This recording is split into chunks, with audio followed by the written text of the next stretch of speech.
Mga kaibigan, may good news para sa lahat. Kung gusto nyo nga makabasa ng mga balita tungkol sa Mindanao, wala nang iba kundi ang Mindanao Examiner newspaper. Mindanao ang sirkulasyon, Mindanao ang balita. Ang Mindanao Examiner sa Basilan, Sulu at Zamboanga. Gumawa na rin ito ng mga independent films at ABP, audiovisual presentation, at may photography at video services pa. Bisitahin po natin ang kanilang website sa MindanaoExaminer.com o tumawag sa 9925480. Marami pong salamat. Kaya natin to. Yoo-hoo! Yoo-hoo! Gising! Welcome sa ating programa. Ang inyong paborito, isang oras na chismisan, komentaryo at opinyon.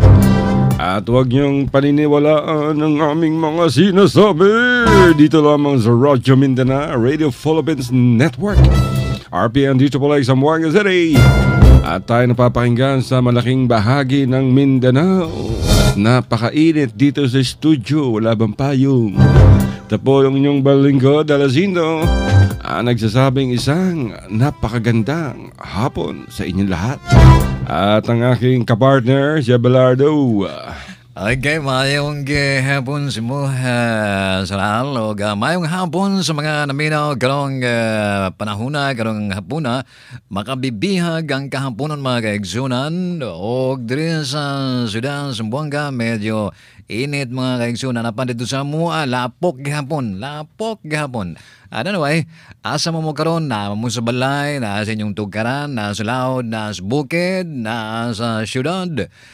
Mayong hapon kaninyong tanan hinaut nga nada sa maayong panglawas, nasa maayong panghunahuna, o maayong tanan mga kaigsunan, o unsa may atong merenda karong puna, bisa tingali kamo karon diha ay si Mrs.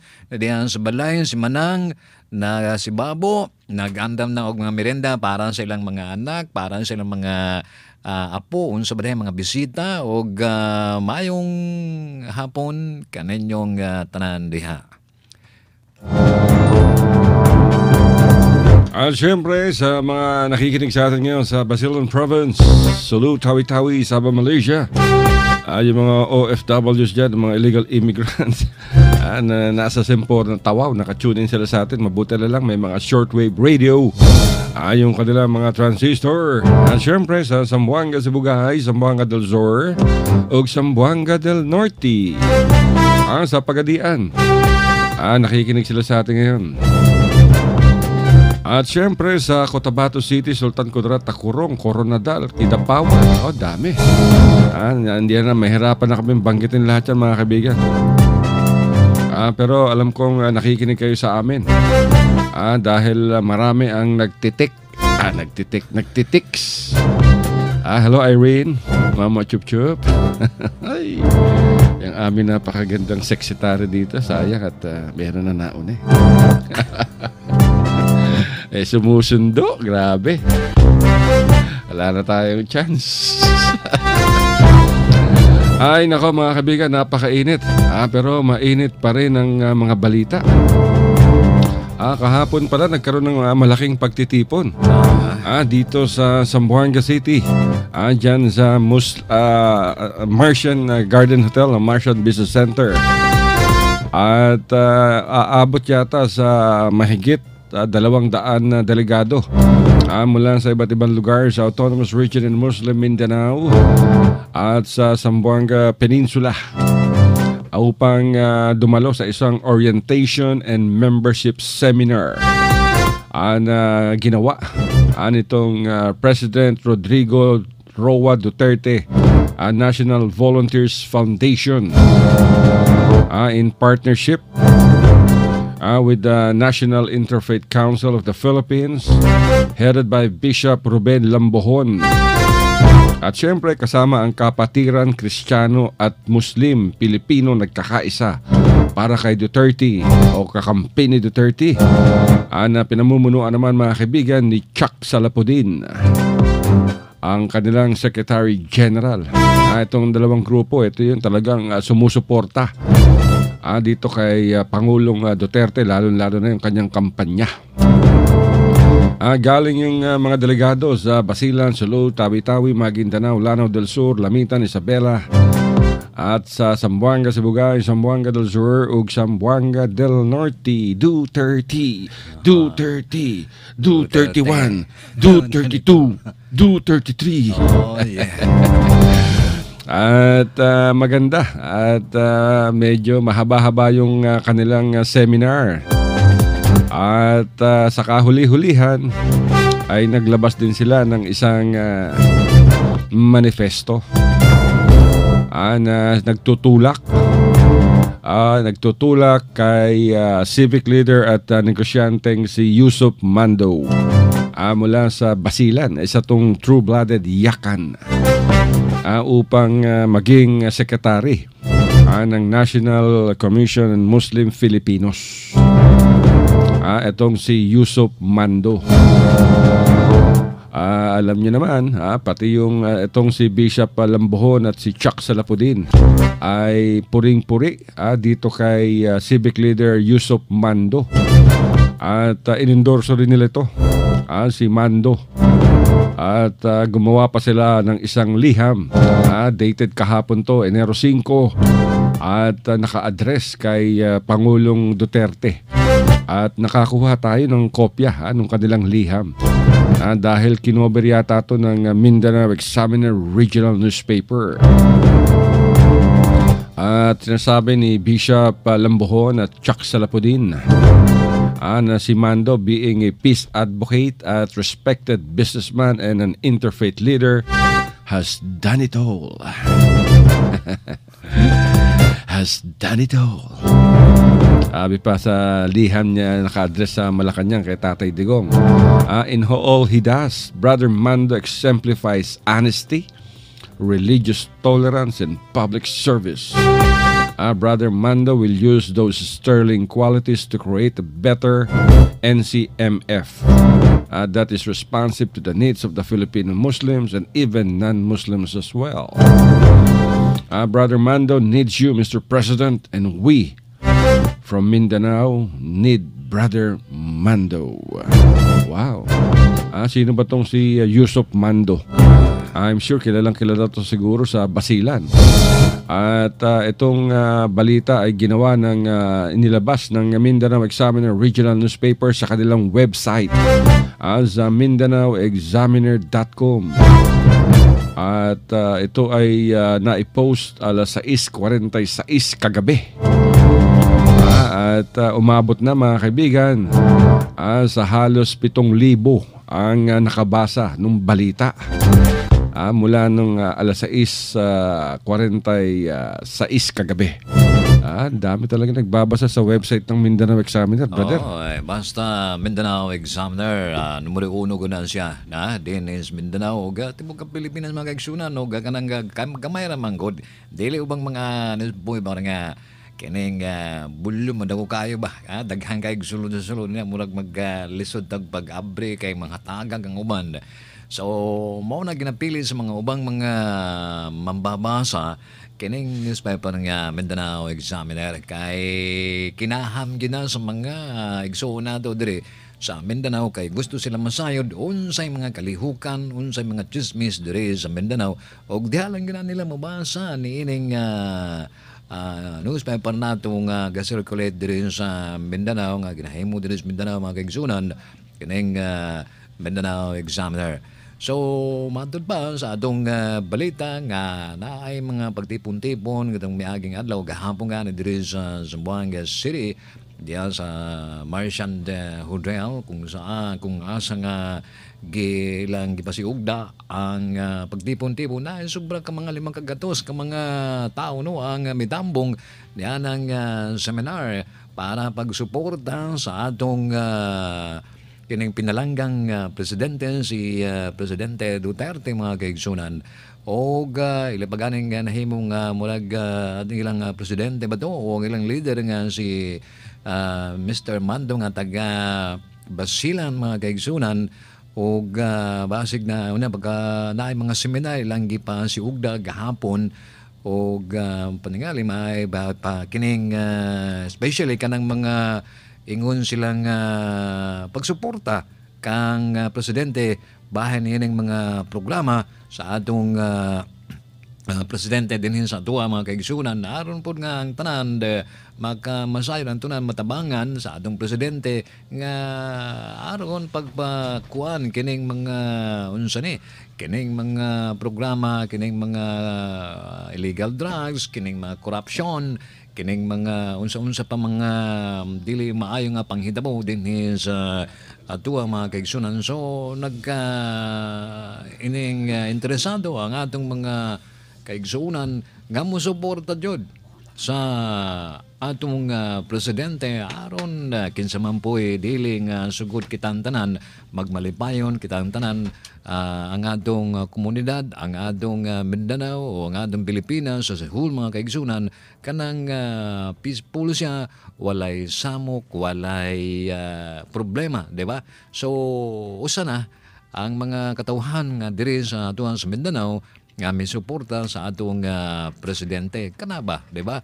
Kinahanglan nga suportahan nato ang atong gobyerno laban sa mga dili maayong pambuhat o kana suportahan po nato ang atong gobyerno unsa may atong nahuna-unahan, unsa may atong kining mga bright ideas nato dia para kita pod magmalipayon kita pod nga murag mabidi man inahon maadunahan pero makakaon tag maayo makalakaw-lakaw tag maayo di ba makapamisti tag maayo kay wala man ta nagpakabana man ta mga kaigsunan wala man ta naghilom-hilom sabi na Tagalog pa kahit man lang iangat natin ang ating mga kamay upang supilin pigilin itong mga nangyayari sa ating paligid di ba at mag-angat tayo ng kamay para ayusin ang ating kabuhayan, ayusin ang ating mga ikangang itong mga nagaganap sa ating paligid, di ba? So, ang atong gobyerno, gatanan po ito, kinsa man itong mga tao nga musuporta dyan sa atong gobyerno, siyempre naapoy mga biyaya gikan sa gobyerno nga bisag gani katong mga wala mitabang sa atong gobyerno, nagani mga biyaya po, di ba?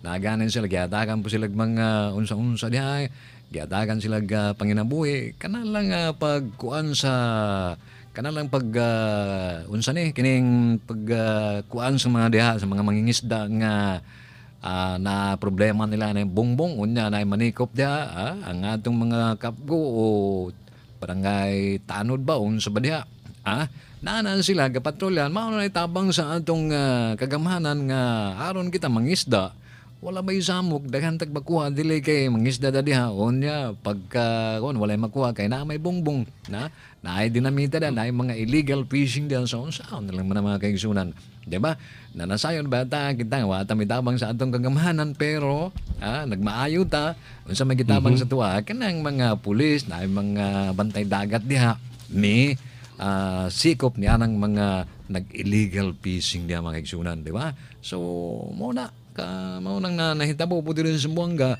daghan kayo mga lumulupyo nato sa nagkalain-laing dapit nga may adto diri sa Sambuanga aron suportahan kining programa ng atong presidente si Duterte bahin sa mga kausuwagan nato bahin sa pagsugpo ni ining mga illegal drugs kriminalidad o kining corruption lagi o kining corruption no bisan pag makaingon tang wala na buno, wala na gira.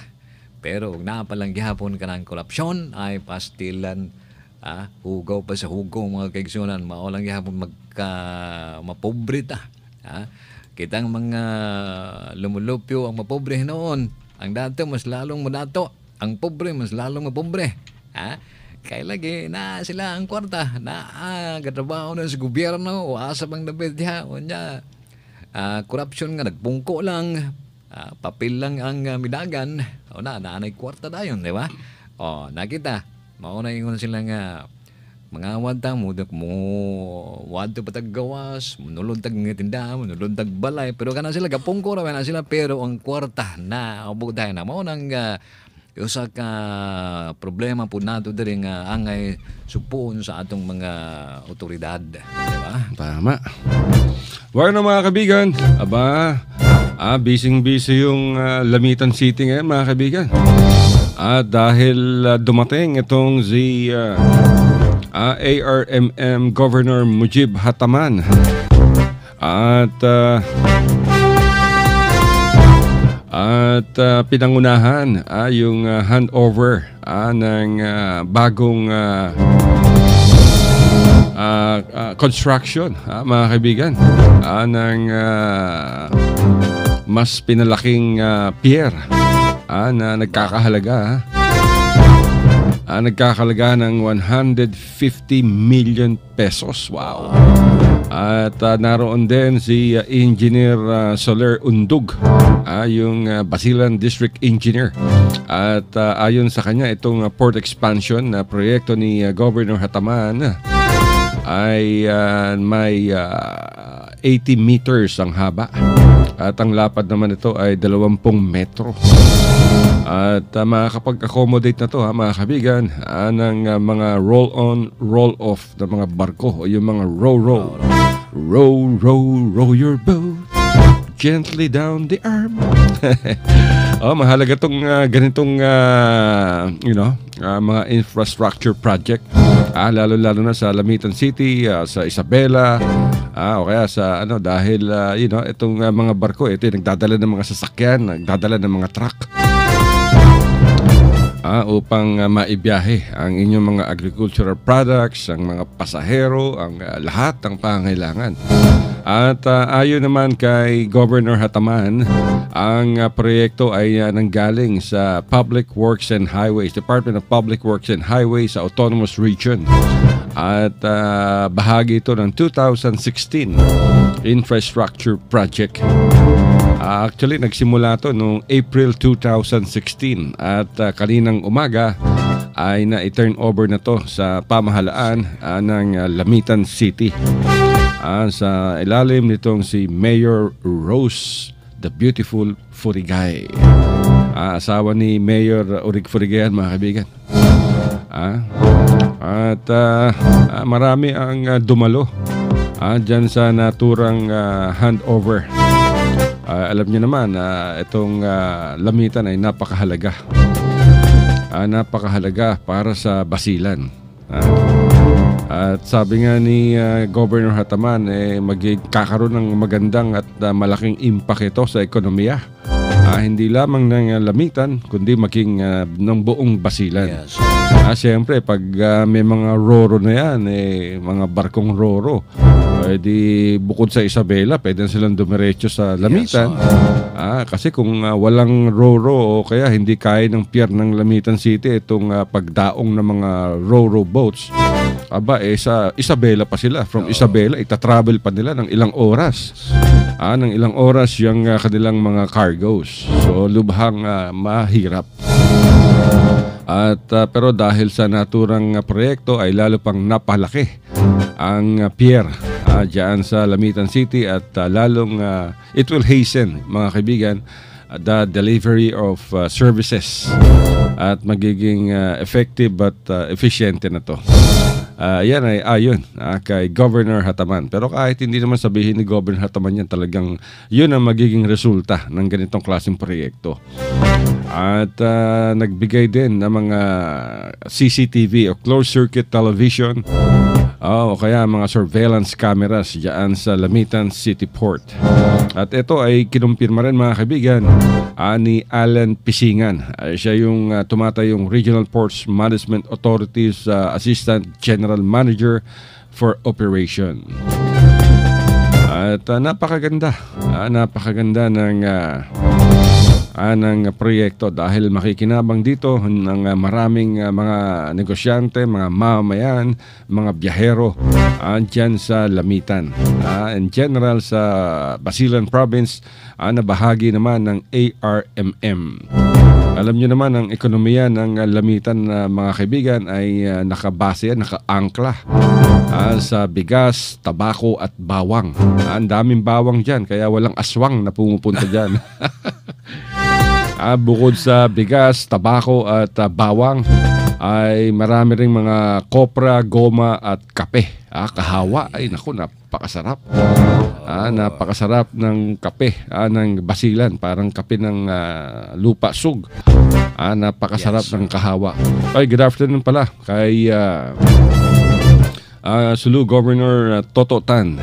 At nakikinig sila ngayon ayon sa kanyang mga tao. Naka-tune in sila at busy raw si Governor lahat. Alam niyo naman tong si Governor Toto Tan, lahat ng mga empleyado, lahat ng mga opisyal ng pamahalaan ng panlalawigan ng Sulu ay talagang mga hardworking. Kaya maswerte ang mga tausug at nagkaroon sila ng lider na tulad ni Sulu Governor Toto Tan. Manang-mana sa kanyang ama. Sa kanyang ama si Dr. Shakur Tan, si Datu Shabandar, na naging governor ng Sulu Province. Kaya naman napakaganda, napaka-progresibo ng Sulu Province ngayon. Pumunta lamang kayo dyan sa Hulo, sa Patikol, sa Maimbong. Yung Maimbong parang Rojas Boulevard, grabe. Yung mga LED lights na nilagay nitong si Governor Toto Tan at ni Mayor Samir Tan, grabe, ang ganda. Dinadayo-dayan ang mga artista diyan eh. Oo nga, maraming Maimbong, artista. Maraming artistang nagpupunta dyan dahil sa ganda ng lugar. At siyempre upang i-entertain yung mga tausug. Nung nakaraang New Year, ang daming nag-perform. Pero yung ng New Year, nag-perform mga local lang. Kaya naman siguro ang estimated kong tao doon mga 10,000. May litrato sa Facebook itong Facebook account ng Maimbong Municipal Government. Grabe yung tao. May sumayaw ng panghalay ba yun? Tawag yun? Yes, pangalay. Pangalay, may sumayaw ng hip-hop. May maganda, napakaganda dahil ang cultural presentation. Yung tema ngayon ng Maimbong Municipality. Sa ilalim ng masipag na at hardworking na si Mayor Samir Tan. So kudos kay Mayor Samir Tan, kay Governor Toto Tan at sa lahat ng mga mayors at congressman ng probinsya ng Sulu. At sana ay lagi kayong nasa progressive side ng ating ekonomiya. Bitaw, no? Untang magmalambuon, magmalipayon ang mga lahasya nato diha, mga babayan nato diha sa Sulu, no? Kay murag hinahinay na siya pagka usbong, pagka mauswagon ang Sulu. Hinaon kay usa sa mga problema diha kinilaging ingon sila pagka pabarte matod ba sa English ba? Pagka kuan sa kinabuhi, pagka unsa ni pagkakabos, so maunang uban nga naglain na sila guna-una dahil kay sa pagkakabos man kay igsunan, maunang nakipagbugno na lang in taon sila sa atong militaran, sa atong kagamhanan kay lagi kinilaging panginabuhi usahay mag-illegal lang uban diha. So karon nga na ang atong mga leaders diha. Sa una kay gikan ko diyan sa Sulu, no, pila ka tuig ko diyan sa Sulu, mga kaibigan, diagon particularly diyan sa Holo, di ba? Now atong usahay may istorya ang tatay ni Governor sa Sakurtan, si Toto Tan, unya si kining si Governor sa una Hindi, ang tatay ni Sakurtan si Toto Tan. No. Si Toto Tan yung anak, di ba? Oo, sabi mo kasi yung tatay ni Sakurtan si Toto Tan. Baligtad na. Bitaw, no. Unya na istorya na tong amahan niya, no. Dito og kay lagi sa una diha pumi sa Radyo Bayan diha ga programa pumi diha niya ma-interview namon sila, no. Now mao tingan sa nga sige siya kuan nga mga proyekto na isang gipang unsa-unsa mga project diha sa Sulu aron din siya nga kinilaging pagkakabos ang hinungdan nga nung nagka-inaani ang mga kababayan nato diri sa Sulu. So tuloy-tuloy nga sige-sige gyapon ang mga proyekto iyang gipamunbud diha sa Sulu. Hantod karon gipadayon pagyapon sa iyang anak nga nahimo na karong kining gobernador po si Toto mga kaigsunan kaila po na ako na siya kay sa una murag ka ng sultirito pa to siya no karon nako nahimo na gobernador in town sa Sulo hinaot nga ang atong mga kababayan diyan sa Sulo hinay-hinay na sila nga mauswagon hinay-hinay na og kanong mga ilabi na gimuadto kag mayembong ay pastilan gwapo kay mayembong kaigsunan og peaceful kayo no walay samok diha.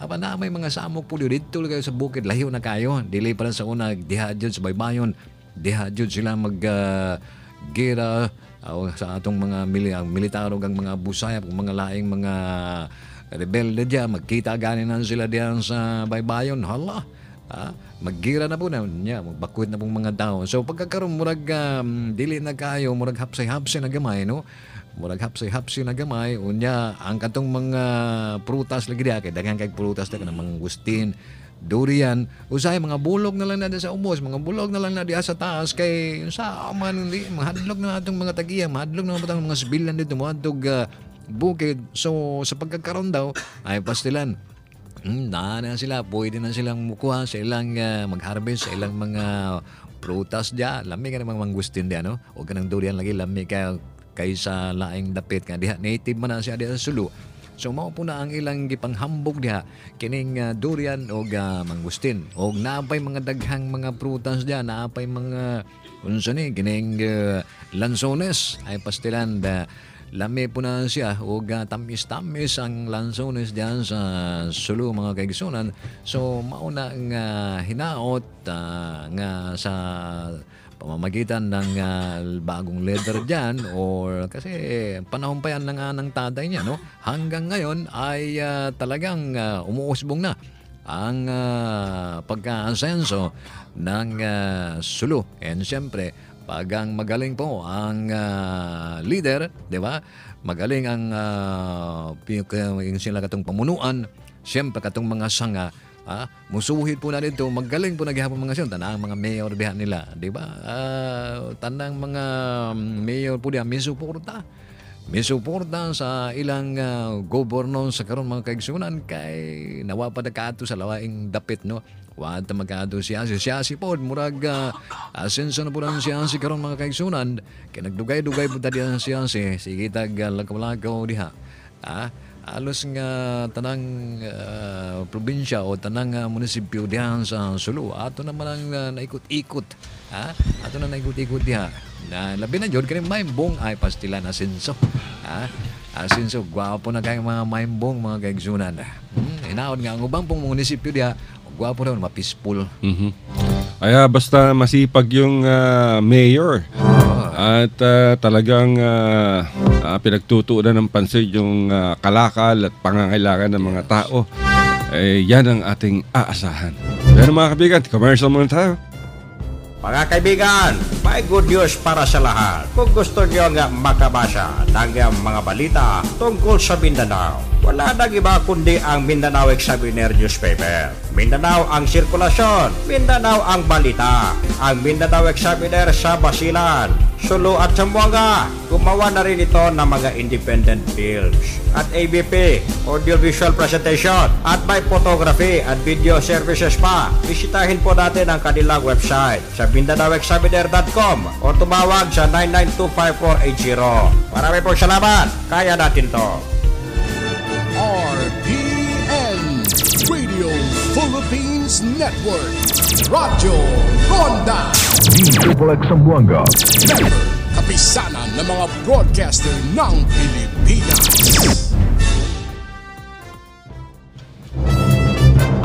Alright mga kaibigan, ganap ng alas 2:35 sa buong kapuluan. At kayo'y patuloy pa rin nakikinig sa Radyo Mindanao. Dito lamang sa Radio Philippines Network. DXXX sa Zamboanga City. At tayo napapakinggan sa malaking bahagi ng Mindanao. Ito po ulit inyong abang lingkod na Lozinto. Asama ko si Brother Abdel. Ayan mga kaibigan, maganda yung ating usap-usapan. Meron palang exclusive yung, hindi naman siguro exclusive story to ng Mindanao Examiner.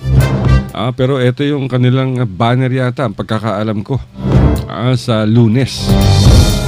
Aba, imagine mga kaibigan, merong 3 lalaki na firing squad.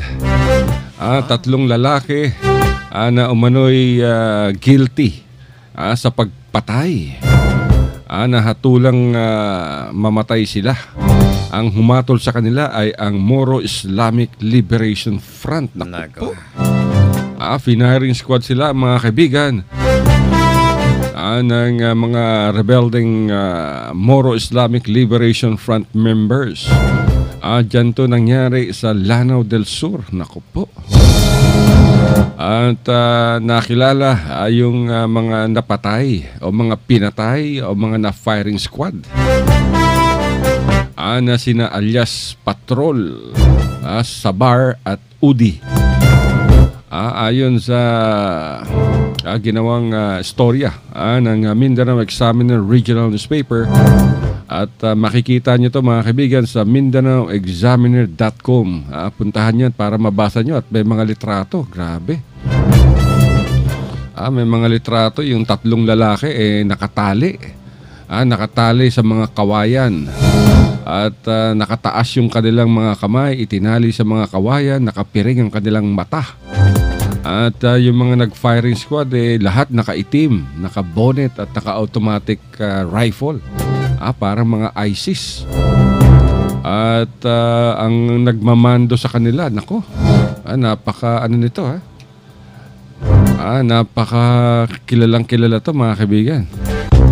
Si Commander Bravo. Ang tunay na pangalan to si Commander Abdullah Makapaar alias Commander Bravo. Siya yung nagbigay ng order na i-firing squad itong 3 lalaki. Dahil guilty sila sa ginawang paglilitis ng Sharia Court.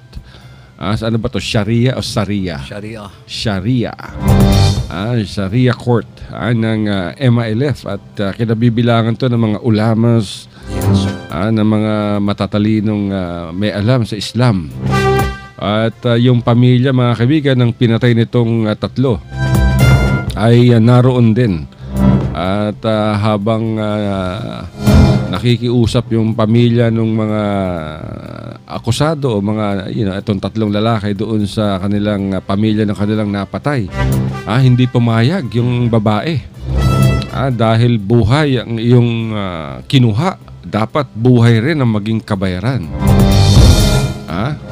So upang maiwasan at yung rido, kasi pag hindi napatay daw tong 3, hindi nila pinagbayaran yung kanilang kasalanan, magkakaroon ng gantihan. Kasi yung pamilya nung naargabyado, siguradong gaganti to. Upang mabigyan ng hustisya yung pagkamatay ng kanilang mga kaanak. So ang ginawa ng MILF, dinakip yung 3, nilitis, at talagang napatunayan na sila yung nagkasala. So ang ginawa ng MILF sa ilalim nitong si Commander Bravo ay ayun na, talagang handed down na yung verdict at sila na ang nag-execute. At talagang nung pagkakabaril mga kaibigan, meron kasing video. Nakakuha ng kopya ng video ang Mindanao Examiner Regional Newspaper. Magaling talaga itong Mindanao Examiner, mabilis. Nakakuha ng video, nung pagkatapos barilin yung 3 mga kaibigan, di pinuntahan ng mga nakaitim na bumaril, yung mga musketeers kung tawagin. At nagsisigaw sila ng Allahu Akbar, Allahu Akbar, Allahu Akbar, habang tinatanggal yung tali. Pero yung lahat ng 3 humihinga pa. Kasi ang tama sa katawan, hindi naman lahat sa puso, pero hiwa-hiwalay sa katawan. So may buhay pa. Although hirap ng huminga dahil kitang-kita sa video yung pagbukas ng bibig, pagsara, at saka yung tunog. Ganun ang tunog mga kaibigan. So ang ginawa nila, hinayaan na lang nilang malagutan ng hininga. At yung mga kamay, siyempre habang kumikilos dahil may tama nga, may sugat. So ang ginagawa nila, pinagdidikit yung kamay at nilalagay sa ilalim ng dibdib o sa dibdib. Tapos sabi ni Commander Bravo, yung mata raw, yung mga iba kasi gising nakadilat pa eh. So ipikit na lang yung mata.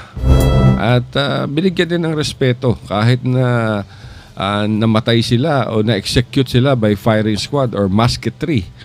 Binigyan din sila ng, libing. Oo, kasi in 24 hours dapat mailibing kagad. So yan mga kaibigan, yan ang nangyari. Nakalagay pa nga yung isang nag-comment doon sa nakita natin ang kasalanan po ng mga namatay ay nakapatay po ng tao. Dahil hindi sila napatawad ng pamilya ng pinatay nila, ay kamatayan na rin po ang kabayaran. Ang isa po doon ay para maiwasan lumala pa ang rido o clan war. Yan ang sinabi ng isang babae na nagpapaliwanag kung bakit pinatay o bakit na-execute itong tatlong lalaki na nakapatay din, na nakilalang si Patrol, si Sabar at Udi. At yun talaga mga kaibigan.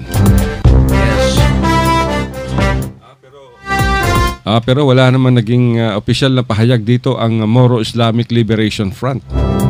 Tahimik din ng Western Mindanao Command at ang Philippine National Police sa Autonomous Region in Muslim Mindanao. Kasi nangyari ito sa bayan ng Balindong sa Lanao del Sur. Hindi lang ito mga kaibigan ang unang pagkakataon na nag-execute ng mga kriminal ang MILF. Ang matindi nito, yung mga 2 dekada na yata nakakaraan sa Lanao din. Ibinitay naman nila. Para silang ibinitay talaga. And then pagkabita, isakab sila binaril. Ganun din, blindfolded din. Buti nga itong tatlong to, nakatayo pa sila. Yung nakaraan, binitay talaga nila publicly. At maraming umalma ron, pati yung gobyerno umalma dahil hindi daw dapat ginawa ng MILF yung ganong klaseng pagbibigay ng hustisya. Kaya lang, siyempre, ang MILF, meron silang sarili nilang korte. Yes, sir. Na nakaangkla sa Sharia. So, yan ang nangyari mga kaibigan. Pero hindi dapat na ikangang amuhin din ng ating mga hindi nakaalam sa batas ng Islam. Kay lagi kining Islam pan bawal man jud ni ang ikaw ay pumatay, di ba? Daw nakabutang dito mga kaigsunan kung ang taong kining pumatay, iyang gipatay ang isig ka tao niya, ang balos po diha nga patyon po siya. So dili na siya nga mahibong ta kay naa man gud na ang kining balaod sa Islam na naapoy usa nga bayaran na lang in taon ang mauging tawag nila nga blood money. Pwede gihapon to pero og sugot ang katong namatyan nga og dili ganin sugot, so ang balaod diha kinahanglan katong may patay, katong gipatay niya, baluson po siya. Ang pagbalusan ng patyon po siya mga kaigsunan aron dili na pamarisan sa ubang mga Muslim nga mupatay nila bisag kinsa, mupatay nila walay kasalanan. So mauna mga kaigsunan nga ang balaod sa Islam dili tang mahibong ba kay mao magunay balaod na gani dito sa muang usa siya ka minyo siya, no? Ang babae minyo pod, ang lalaki minyo pod. Unya kay na sila relasyon, nakita nin sila, nakakitaan sila nga nag-ana-ana dito sa kasagbutan. So ang balaod sa Islam kinahanglan kining duha nga patyon ni sila. So gipang bato sila hanton nga namatay ning duha mga kaigsunan. So di na ta mahibong ana og na ay mga inanang kaso nga atong nakita, atong nadungog. Di na ta mahibong kay nasayon na ta kay inana ang kining balaod sa Islam. Kung nakapatay gani ka, may gani nga dinhin na lang sa kalibutan, gipatay na siya na anay panimalos. Ang ilang gihuna-una dito, ang panimalos sa Ginoo dito sa taas nga ginabawal ang pagpatay nga walay rason, di ba? So naman wala man to rason, ganun gipatay man to niya, giyo si bisa pag naay rason ug pare-pareho lang to silang tao, pare-pareho po silang Muslim. So dili na sa kalibutan gibayran na nila ang ilang kasalanan. Ang ikaduha po dito mga kaigsunan, husto ang punto ang ilang commander, no? Commander sa MILF. Kay ug dili to nila patyon, ug dili to nilang balusan atong karma ba, dili nila balusan ay siyempre manimalos po tong namadyan kay mahimo na siya grido-rido mga kaigsunan, magpamilya naman na sila, di ba? Mahimo na siya grido, so hantod nga mudakuin noon ang problema. So kato walay unsa ni, walay tuki-tukion, dili na musulti, dili na magisgot tong usa manimalos, dili na pud magisgot tong usa manimalos kay Biblia, Quran man ang naatubang nila, Quran man ang nagustisya nila. So di ta mahibong mga kaigsunan na natural lang tong inato ang panghitabo bahin sa Islam laws ang atong hisgutan mga kaigsunan, di ba? So asa man mo diha mas maitingalin ano nga ginabawal ang pagpatay, di ba? O ikaw ay pumatay, dapat lang kamatayan din ang kasagutan. Di ba? O tinuod na pero amod lang og kanay laging ingon silang mga heinous crime nga dako mga krimen nga nahitabo dito kay naapay gilang gibalanse kanang ingon silang unsa ning tawag ana nga pagpatay ba mga kaigsunan katong mga drug lords, katong mga nangurap, mga kurap mga dao, katong mga nadato nga ambon nga anong nadato nga sa una nga wala man na siya pulos sa una karon nagkakalit lang nadalo bahin niya nang droga mga kaigsunan. So ambod lang ila pa lang gibalanse kay nga death penalty mga kaigsunan. So ambod lang og maaprubahan na siya og maaprubahan tingali na siya, magyaw-yaw na po ng simbahan, di ba?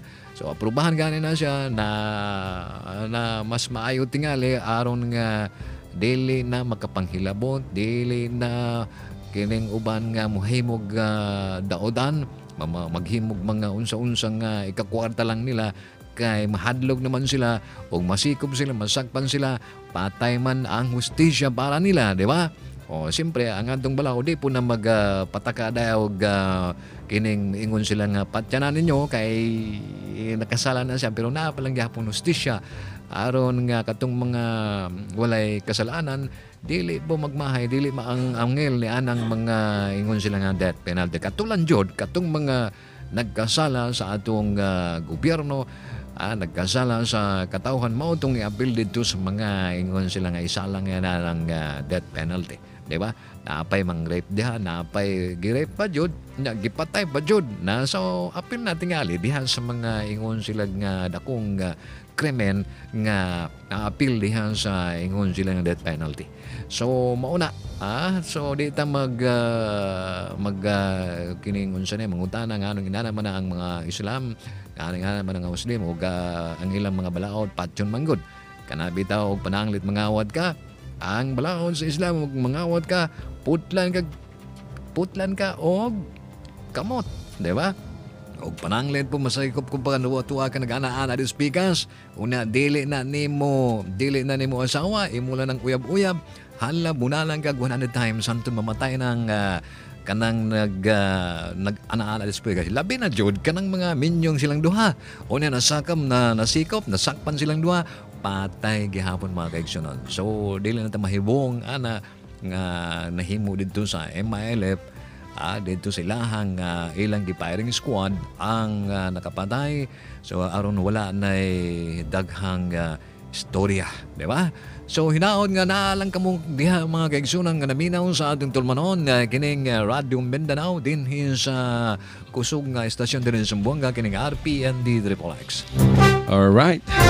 So yan mga kaibigan, abangan ninyo sa Lunes. Ilalabas ng Mindanao Examiner Regional Newspaper. Baka Sabado o Sunday tapos na yung nasa labas na yung mga dyaryo dyan sa Zamboanga City.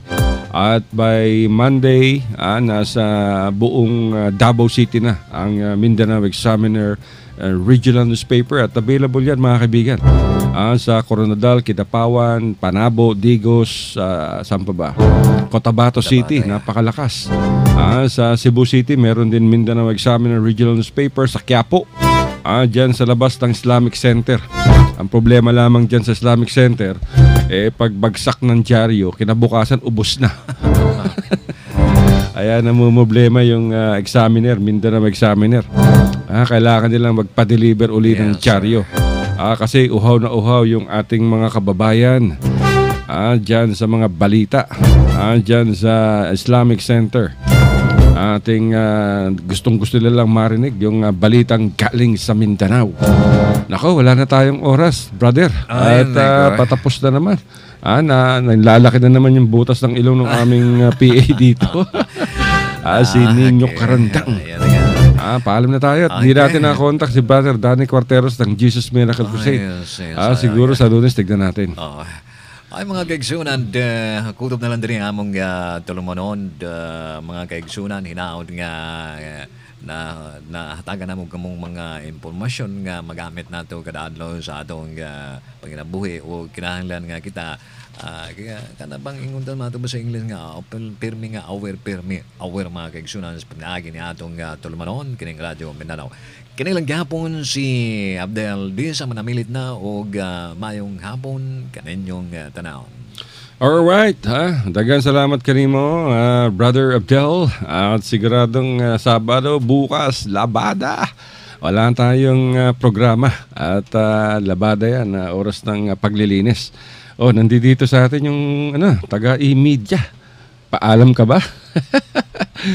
May bumibisita sa amin dito ang kasamahan at gustong nag-i-spy sa aming programa. Bueno mga kaibigan, wala na talaga tayong oras. Alas 6 na, unholy hour na to. Pero bago tayo magtapos, nais namin pasalamatan ang lahat ng mga nakinig sa atin isang oras ng chismis, pambobola, komentaryo, chismis, lahat na. Hanggang sa susunod na Lunes, ito po nyo balingkod, Alazinto, nagsasabing isang magandang hapon. Ingat tayong lahat. Huwag natin kalimutan kumain. I love you. Mama.